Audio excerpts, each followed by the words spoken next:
Hey everybody, so this is Kelly and today is April 6th, 2016, and I had a couple of hiccups this week. I was supposed to go to the pulmonologist's office for a pulmonary function test today, and last night at work I got a phone call saying that there wasn't going to be any technician there today and we had to reschedule. So that's pushed till April 13th, and then my appointment with the actual pulmonologist is not until April 20th. So I'm just a little frustrated about that because I was actually hoping to see the doctor sooner and get a CPAP machine because I actually haven't been sleeping that well and it's starting to wear down on me. So I'm a little disappointed about that. Also, I had scheduled my echocardiogram for this morning at one hospital because that's where my doctor wanted me to have it. When I called the insurance company, they initially told me that the provider was in network and gave me an authorization number. And so for a month, I thought everything was fine until 2 days ago when I got a call from the provider saying, oh, we just called to get the confirmation number for your authorization, and they're telling us that we're not the provider that it was issued for. So I called them back, and in the process of calling the insurance company back, I find out that not only did they not issue the insurance authorization for the correct provider, but the provider where I was going to be having it done is not actually in network.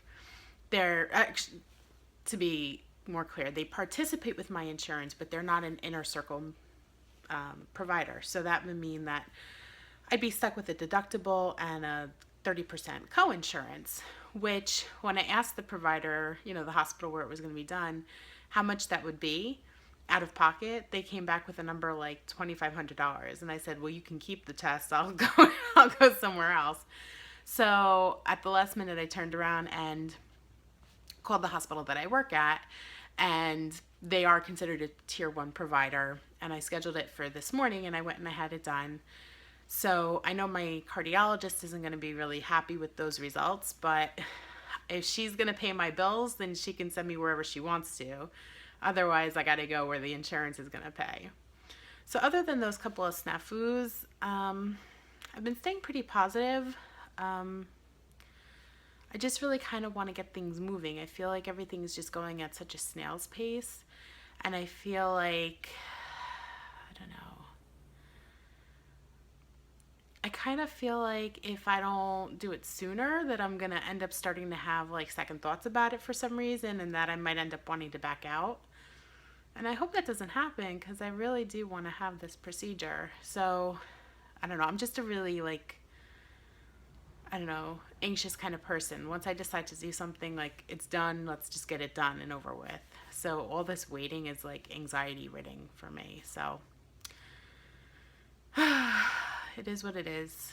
I can only just take it as it comes day by day. So that's it from my update of just a really short video because I don't really have much else to say until things get a little further down the road. So next week is my appointment with my cardiologist to review the echocardiogram results.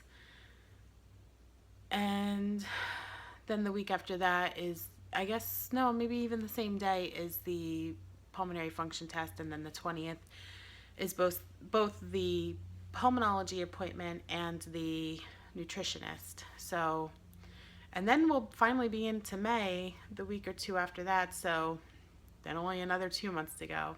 So there's that. So see you guys later. Thanks for listening.